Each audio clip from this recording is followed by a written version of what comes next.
Hello everyone, welcome to the Guruji channel. Exercise number 4.3 का video part 2।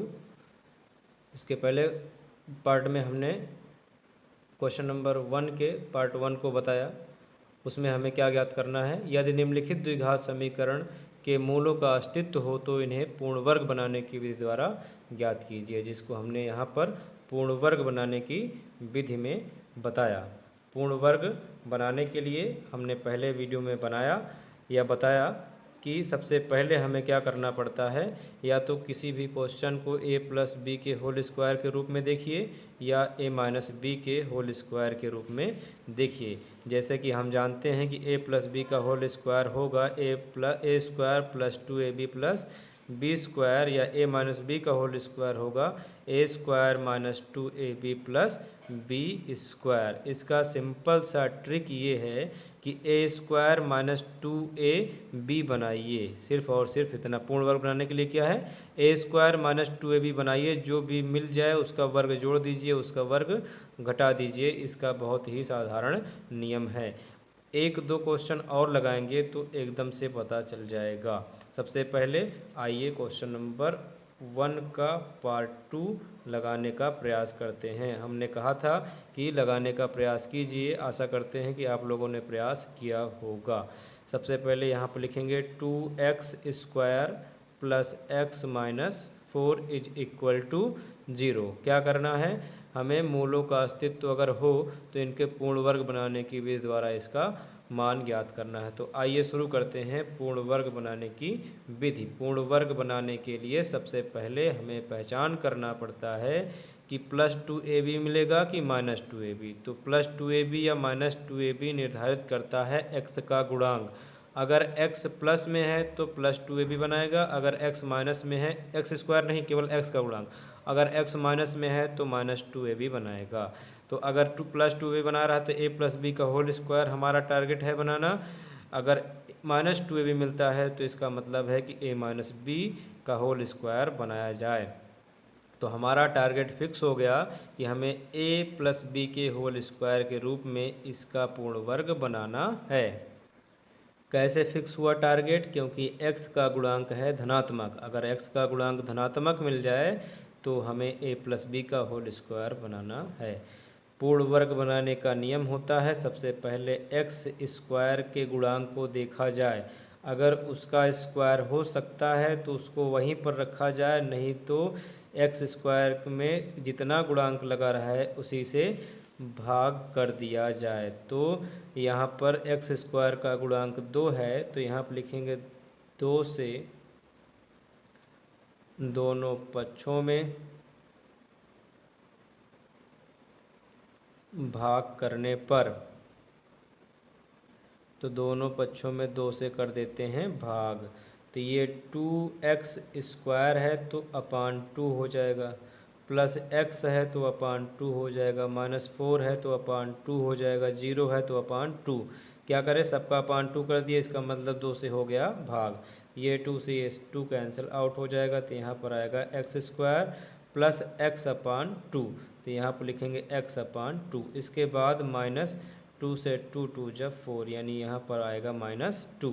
इसके बाद is equal to 0। देखिए जो अचर पद मिले, सभी क्वेश्चन की बात कर रहे हैं, हमें सिर्फ इतने से मतलब होता है, इसको दूर रखते हैं, इससे हमें बाद में जोड़ना या घटाना रहता है। सबसे पहले इसी इतने पर वर्क किया जाता है।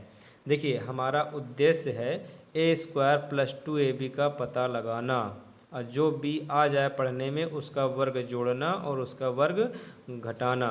तो सबसे पहले जो x स्क्वायर होता है सभी क्वेश्चन के लिए वो a स्क्वायर बनाता है। तो देखिए a स्क्वायर एक्स स्क्वायर, यानी जहाँ जहाँ a रहेगा वहाँ वहाँ रहेगा x। तो चलिए शुरू करते हैं। पहले हमें मिल गया एक्स स्क्वायर यानी कि a स्क्वायर। अब क्या मिलना चाहिए, अब मिलना चाहिए हमें 2ab, और वो कहाँ से मिलेगा, वो मिलेगा यहाँ से, चाहे जो कंडीशन में यहाँ पर हमें 2ab मिलना चाहिए। क्या इसके गुणांक में 2 है, यहाँ पर कुछ नहीं है।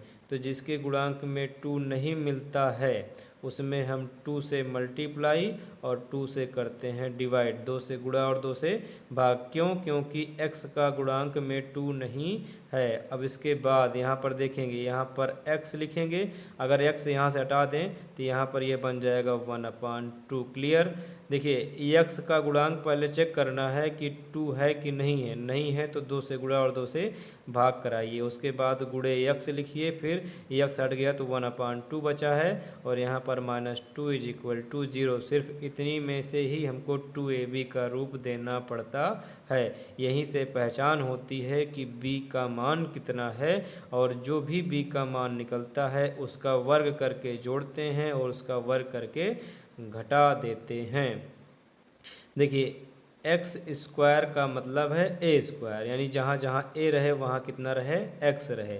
देखिए एक्स स्क्वायर प्लस, यहाँ देखेंगे ए स्क्वायर प्लस 2ab, तो सबसे पहले क्या मिलना चाहिए, 2। हमें यहाँ पर 2 से मल्टीप्लाई 2 से डिवाइड इसलिए किया है क्योंकि हमको मिल जाए 2, तो ये 2 का काम हो गया, ये 2 निकल जाएगा क्योंकि उसको हमने लिख लिया। अब 2 के बाद चाहिए a, तो a का मतलब क्या है कि a जहाँ जहाँ मिलेगा, a स्क्वायर पढ़े हैं ना, तो a की जगह पर क्या है, x। ये देखिए 2 के बाद a चाहिए, तो इसका मतलब a कौन है, x है। 2a लिख लिया गया, बाकी अब क्या बचा है, /2 1/2। तो /2 का मतलब ये 2 तो यहाँ लिखा गया, ये x यहाँ लिखा गया, /2 1/2 बचा, 2 का 2 में मल्टीप्लाई हो जाएगा 1/2 का 2 में मल्टीप्लाई हो जाएगा 4।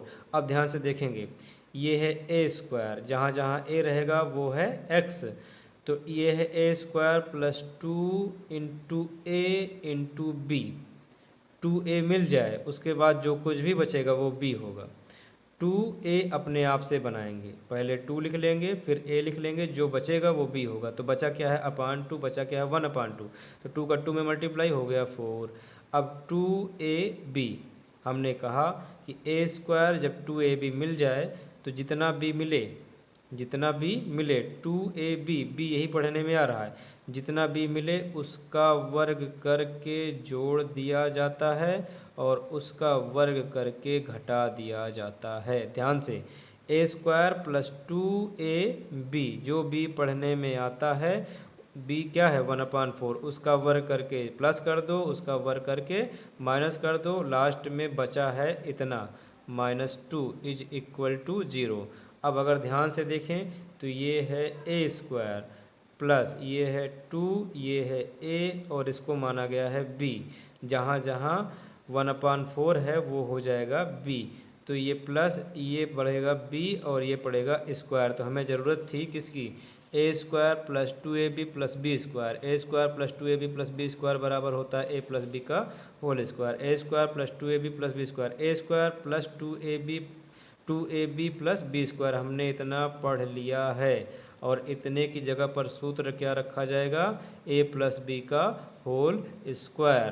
तो a के स्थान पर रहेगा x प्लस b के स्थान पर क्या आएगा 2ab, b के स्थान पर 1/4 ही रहेगा क्योंकि b पढ़ने में 1/4 ही आया है।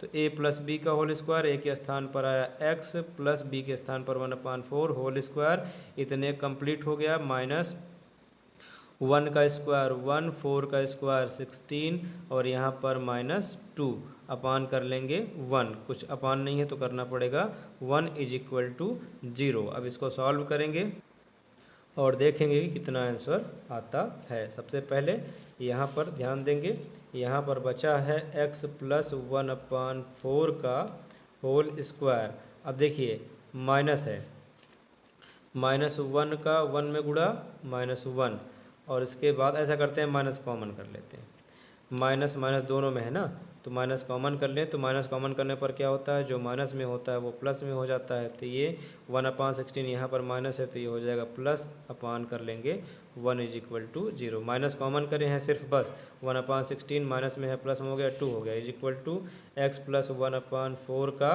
होल स्क्वायर माइनस, अब त्रिया गुणा कराएंगे, 1 का इसमें गुणा कराएंगे, 16 दूना हो जाएगा 32 बटे 16 × 16, और यहाँ पर हो जाएगा = 0। x प्लस 1/4 का होल स्क्वायर माइनस 1 32 हो जाएगा 33 बटे हो जाएगा 16 बराबर 0। अब जो माइनस में है पक्षांतर कर दिया जाएगा, तो x प्लस 1/4 का whole square is equal to -33/16 पक्षांतर करेंगे, ये उधर जाएगा तो प्लस में हो जाएगा क्योंकि माइनस में अपान 16। अब स्क्वायर हटता है तो दूसरे पक्ष में लगता है अंडर रूट, तो x प्लस 1/4 का इज इक्वल टू स्क्वायर हट जाएगा तो इसमें लग जाएगा अंडर रूट 33 अपान ये हो जाएगा 16। अब यहाँ पर x plus 1/4 is equal to 33 वर्गमूल निकालने के लिए प्लस माइनस होता है, तो 33 का वर्गमूल नहीं निकलेगा तो वैसे लिख दिया जाएगा, और 16 को क्या कहेंगे 4 इंटू 4 कहेंगे, तो जो जोड़ा बनता है उससे कर दिया जाता है बाहर, यानी 16 का वर्गमूल होगा 4। एक बार धनात्मक चिन्ह लिया जाएगा और एक बार लिया जाएगा ऋणात्मक चिन्ह। यहाँ पर लिखेंगे धनात्मक चिन्ह लेने पर, तो धनात्मक में पहले इसको नोट करेंगे, इधर से कोई मतलब नहीं होता, जो प्लस माइनस निकला रहता है उसी में से एक बार प्लस लेना पड़ता है और एक बार माइनस। तो अभी धनात्मक है तो प्लस √33/4। अब इसके बाद यहाँ से x is equal to plus से कोई मतलब नहीं, यहाँ पर 33/4 प्लस में इधर आएगा तो -1/4 हो जाएगा। x इज इक्वल टू हर बराबर होता तो एक बार लिखा जाता, ऊपर वाले को वैसे नोट कर लिया जाता है, तो √33 माइनस और 1/4 x का एक मान यह आया है। या अगर आंसर मैच कराना हो तो x इज इक्वल टू -1 को पहले लिख लेंगे, इसको लिख देंगे प्लस √33, क्योंकि प्लस यहाँ पर होता है, जहाँ पर कुछ नहीं होता वहाँ पर होता है प्लस। ये कब आया, जब लिया गया धनात्मक चिन्ह। अब लिया जाएगा ऋणात्मक चिन्ह, तो इसी में से तो निकाला जाएगा, प्लस लिया गया, आपकी बार लिया जाएगा माइनस, तो यहाँ पर लिखेंगे ऋणात्मक चिन्ह लेने पर, तो यहाँ से x plus 1/4 is equal to plus लिया गया था, आपकी बार लिया जाएगा माइनस √33/4, और x इज इक्वल टू -√33/4, ये प्लस में इधर आएगा तो -1/4। तो x इज इक्वल टू हर बराबर होता है तो एक बार लिखा जाता है, और -√33 माइनस 1। अगर आंसर मैच कराना है तो -1 को पहले लिख लेंगे और इसको वैसे ही लिख देंगे, दोनों ही आंसर हो जाते हैं। तो x का मान एक ये आया और दूसरा आया ये, तो इस तरीके से इसका पूर्ण वर्ग बन जाता है। नंबर 3 देखेंगे। अब नंबर 3 है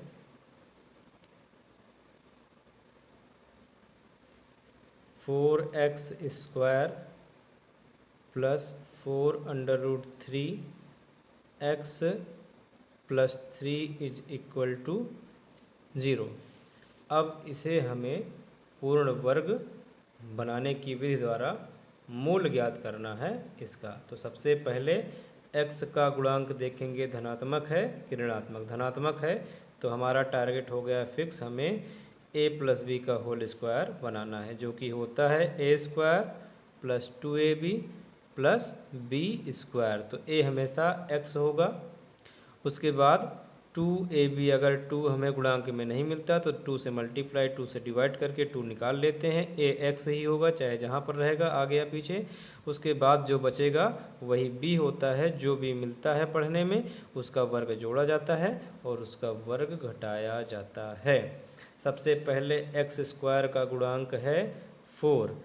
हम इसे दो तरीके से लगा सकते हैं, लेकिन अभी तक का तरीका यह है कि x² में जितना भी गुणांक है उसे हम भाग कर दें, तो उसी तरीके से भी लगा सकते हैं। और एक तरीका यह है कि x² के आगे का गुणांक अगर x² के आगे का गुणांक अगर वर्ग बनाता हो तो उसे हम भाग नहीं करते हैं।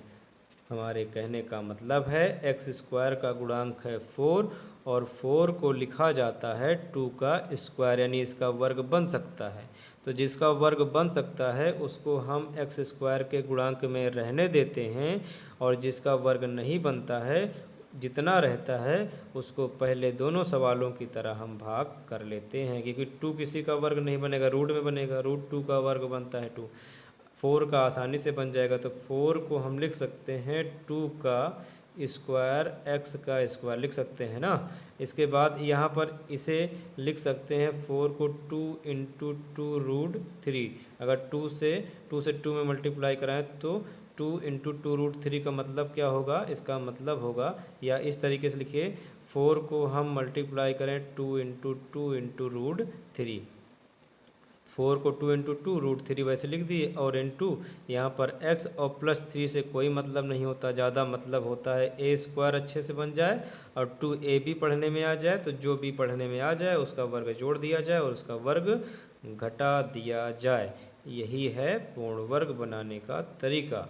सबसे पहले हमें a स्क्वायर को अच्छी तरीके से कंप्लीट करना पड़ता है।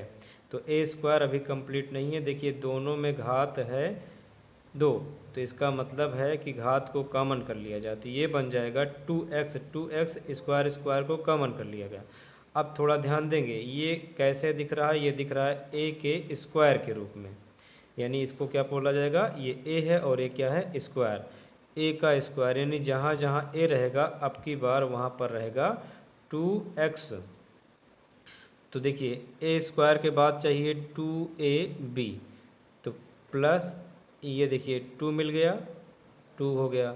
अब इसके बाद चाहिए a, तो a क्या है, a 2x होना चाहिए, तो यहाँ से 2 ले लिया जाए और यहाँ से ले लिया जाए x, तो 2 इंटू एक्स हो जाएगा 2x। यहाँ से कैसे लिखा गया, क्यों लिखा गया, सबसे पहले a स्क्वायर देखिए, a की जगह पर चाहिए 2x, और उसके बाद a स्क्वायर जब बन जाए तब 2ab बनाना है। तो पहले हमें चाहिए 2, देखिए यहाँ कहीं 2 है, एक 2 यहाँ पर निकल आया, ये निकल गया। अब इसके बाद चाहिए a, तो a कितना है 2x, क्या इसमें से 2x बन सकता है, तो 2 यहाँ x यहाँ दोनों मल्टीप्लाई में है, तो 2 का x में मल्टीप्लाई 2x लिख लिए। अब इसके बाद जो बचा वो क्या है b, बचा क्या √3, तो यहाँ पर हमें 2a और उसके बाद इंटू b, तो यहाँ पर लिखना है √3।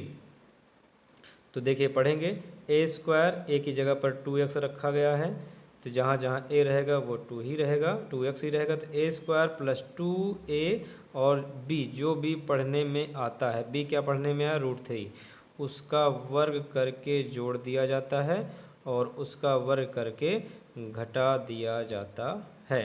√3 क्या है, b पढ़ने में आया, तो b जितना है उसको वर्ग करके जोड़ दीजिए, उसका वर्ग करके घटा दीजिए, लास्ट में जितना है उसको वैसे लिख दीजिए। तो ये क्या पढ़ेंगे, ये है a स्क्वायर, ये क्या है 2a, ये क्या है b, a स्क्वायर 2ab और प्लस ये है b स्क्वायर, और जब इतना मिल जाएगा a square plus 2ab plus b square, तो उसकी जगह पर लिखेंगे a प्लस b का होल स्क्वायर। तो a की जगह पर रहेगा 2x प्लस b की जगह पर रहेगा b, पता करिए क्या है √3, a प्लस बी का होल स्क्वायर, तो a square plus 2ab plus b square, यहाँ तक हो गया कंप्लीट। कैसे, a प्लस बी के होल स्क्वायर में। इसके बाद क्या बचा है माइनस, कभी भी स्क्वायर लगा रहे और रूट लगा रहे, तो जितने में स्क्वायर और रूट लगा रहता है स्क्वायर से रूट हट जाता है, यहाँ पर बचेगा 3, लास्ट में क्या बचा है +3 इज इक्वल टू 0। तो यहाँ पर देखेंगे 2x प्लस √3 का स्क्वायर, 3 में से 3 जाएगा तो आएगा 0 इज इक्वल टू 0। अब 2x प्लस √3 का whole square is equal to आ गया 0। तो यहाँ पर देखिए 2x प्लस √3 स्क्वायर हटता है तो रूट लगता है, तो √0 हो जाएगा, तो यहाँ पर 2x plus √3 is equal to ±0 लिखना पड़ेगा, या अगर 0 ही लिखेंगे तब भी चल जाएगा। तो एक बार धनात्मक लेंगे और एक बार ऋणात्मक, तो यहाँ पर लिखेंगे धनात्मक चिन्ह लेने पर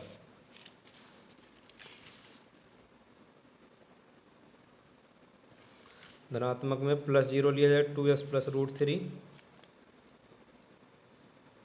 इज इक्वल टू 0 यानी +0। हमें x का मान चाहिए 2x इज इक्वल टू, ये प्लस में इधर जाएगा तो -√3, x इज इक्वल टू -√3 गुणांक जाता है बटे में, तो x का पहला मूल यह है। अब ऋणात्मक लिया जाएगा, तो यहाँ पर लिखेंगे ऋणात्मक चिन्ह लेने पर, तो ऋणात्मक चिन्ह लेंगे तो 2x plus √3 is equal to minus zero, और माइनस जीरो का मतलब जीरो, क्योंकि जीरो में माइनस नहीं लगता है। 2x is equal to plus root three, इधर आएगा तो minus root three, x is equal to minus root three upon गुणांक जाता है बटे में, तो इसका भी मान आया minus root three upon two. तो यानी दोनों का मूल x is equal to minus root three upon two comma minus root three upon two, दोनों ही x के मूल आ गए हैं पूर्ण वर्ग बनाने की विधि द्वारा। नंबर 4 देखते हैं। अब नंबर 4 में क्या है, 2x square plus x plus four is equal to 0। अभी यहाँ पर देखेंगे, सबसे पहले एक्स स्क्वायर का गुणांक 2 है, यह वर्ग नहीं बन सकता, इसका मतलब पहले भाग करना पड़ेगा। तो सबसे पहले 2 से दोनों पक्षों में भाग करने पर तो करते हैं भाग। तो 2x square upon two plus x upon two plus four upon two is equal to 0 upon two, सबका अपान टू का मतलब 2 से भाग हो गया। तो यहाँ बचा x square plus x upon two plus 2 से 2, यहाँ पर इज इक्वल टू 0।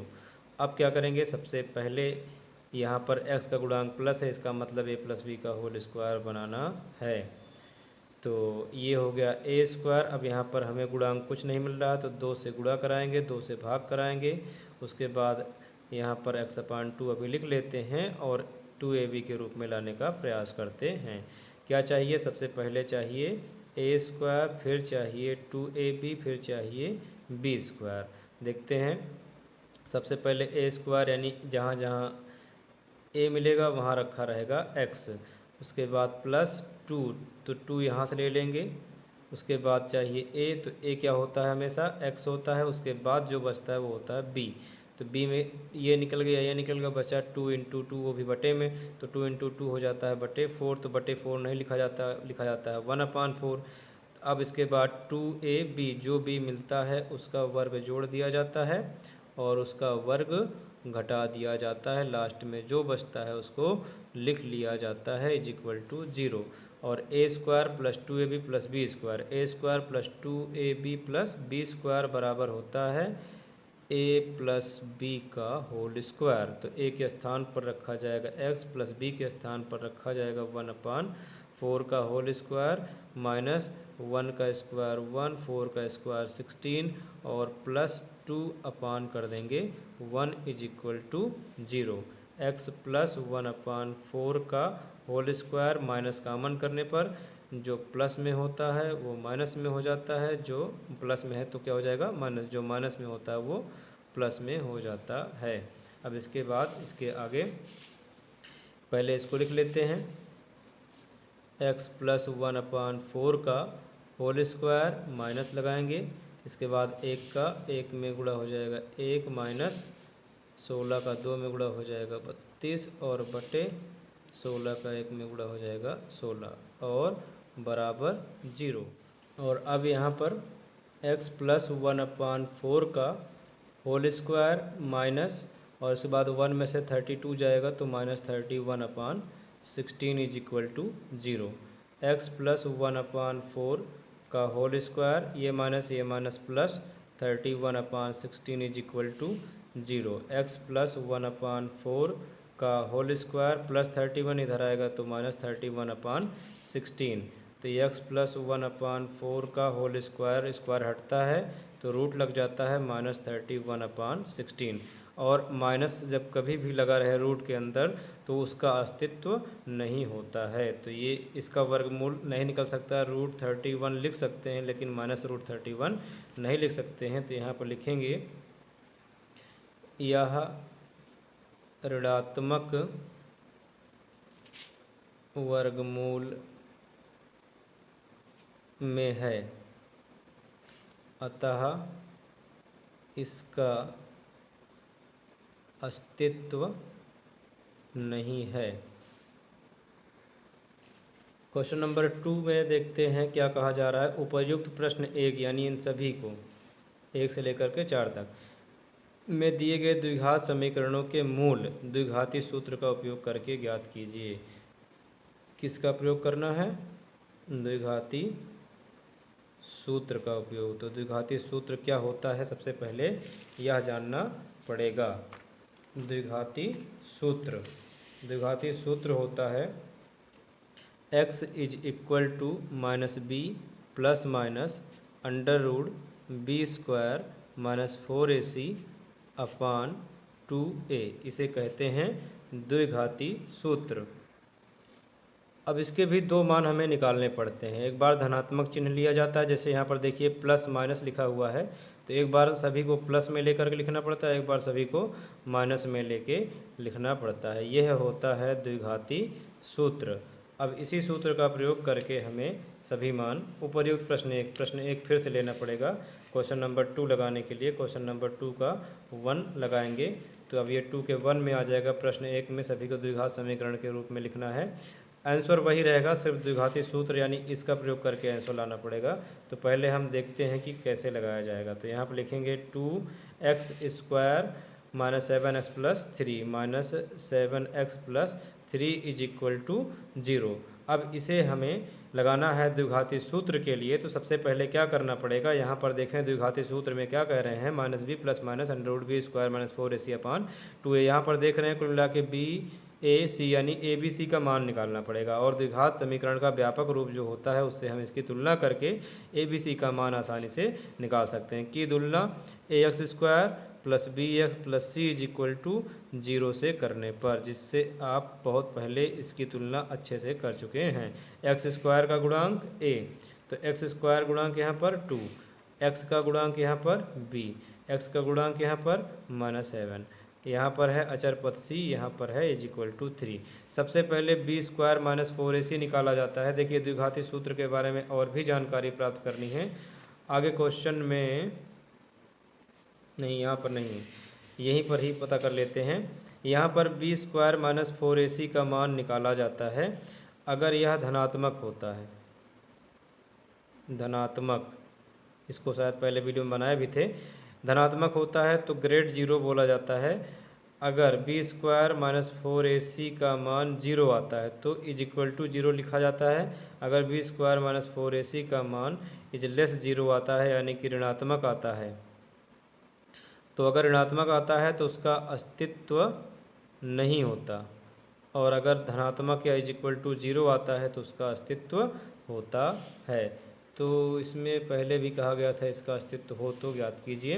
यहाँ पर देखेंगे सबसे पहले हम पता करेंगे कि इसका अस्तित्व है कि नहीं है। तो उसके लिए क्या करना पड़ेगा, सबसे पहले रखना पड़ेगा बी स्क्वायर माइनस 4ac। तो यहाँ पर ए बी सी का मान निकालेंगे तभी तो बी स्क्वायर माइनस 4ac निकालेंगे।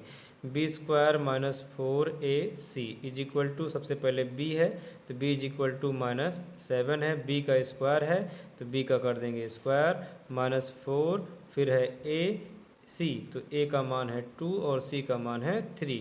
तो यहाँ पर -7 का स्क्वायर माइनस का स्क्वायर प्लस 7 का स्क्वायर 49 माइनस, यहाँ पर c का इज इक्वल टू कितना, c इज इक्वल टू 3 होगा।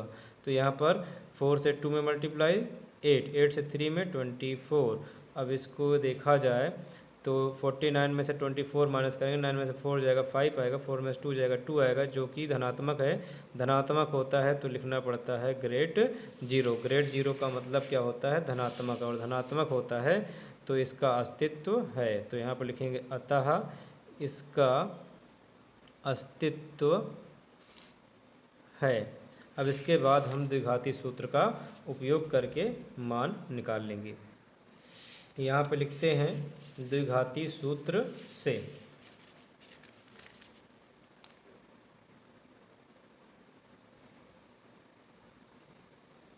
द्विघाती सूत्र होता है x is equal to minus B plus minus under root B square minus 4ac upon 2a। अब इसके बाद हम क्या करेंगे, यहाँ से सभी मान को उठा करके रखेंगे। सबसे पहले क्या करते हैं, सबसे पहले x is equal to minus लगा है, माइनस लगाएंगे, फिर b है, b इज इक्वल टू है -7, उसके बाद है प्लस माइनस, फिर under root B square minus 4ac। तो बी स्क्वायर माइनस 4ac को पूरी तरीके से हल किया गया है। बी स्क्वायर माइनस 4ac हल करने पर कितना आया है 25। तो यहाँ पर जहाँ पर बी स्क्वायर माइनस 4ac है, यहाँ पर डायरेक्टली हम रख सकते हैं 25 और अपान 2a। तो a का जो मान है वो है 2, तो a के स्थान पर रखेंगे 2, तो पहले से है, a के स्थान पर भी रखना है 2। x is equal to minus minus plus 7 plus minus 25 का वर्गमूल 25 का वर्गमूल कितना होगा 5 और अपान हो जाएगा 2 इंटू 2 4। अब इसके बाद x इज इक्वल, पहले धनात्मक, देखिए प्लस माइनस है, यहाँ पर लिखना पड़ेगा धनात्मक चिन्ह लेने पर, जैसे पहले करते थे, धनात्मक चिन्ह लेने पर और ऋणात्मक। धनात्मक में क्या आएगा, x is equal to 7 plus 5, minus छोड़ दिया जाए क्योंकि धनात्मक लेना है, तो x इज इक्वल टू 7 5 हो जाएगा 12/4 तो x बराबर आ गया 3। इसी प्रकार से ऋणात्मक लेंगे तो यहाँ पर लिखना पड़ेगा ऋणात्मक चिन्ह लेने पर, ऋणात्मक में क्या होगा, x is equal to 7 plus छोड़ करके माइनस लेना पड़ेगा अपान 4, तो x इज इक्वल टू 7 में से 5 जाएगा तो आएगा 2/4, 2 का 1 जा 2, 2 2 जा 4, x इज इक्वल टू 1/2। तो हमारे पास दो मान निकल कर आए, x इज इक्वल टू 1/2 और कामा 3। तो इसी तरीके से सारे आंसर वही आएंगे जो क्वेश्चन नंबर 1 में आए थे, केवल हमें इस सूत्र का प्रयोग करके, द्विघाती सूत्र का प्रयोग करके फिर से इन्हीं सभी को हल करना है। तो पहले सूत्र b² माइनस 4ac निकाल लेंगे, डायरेक्ट b² माइनस 4ac का मान जैसे इसमें रखे हैं वैसे उसी तरीके से b² माइनस 4ac लिख करके मान रख दीजिए, उसको हल करते रहिए। तो इसी तरीके से सभी 3 क्वेश्चन बचे हैं, इनको लगाइए। तो नेक्स्ट क्वेश्चन के लिए मिलते हैं नेक्स्ट वीडियो में, तब तक पढ़ते रहिए और रिवाइज करते रहिए। Thanks for watching the video.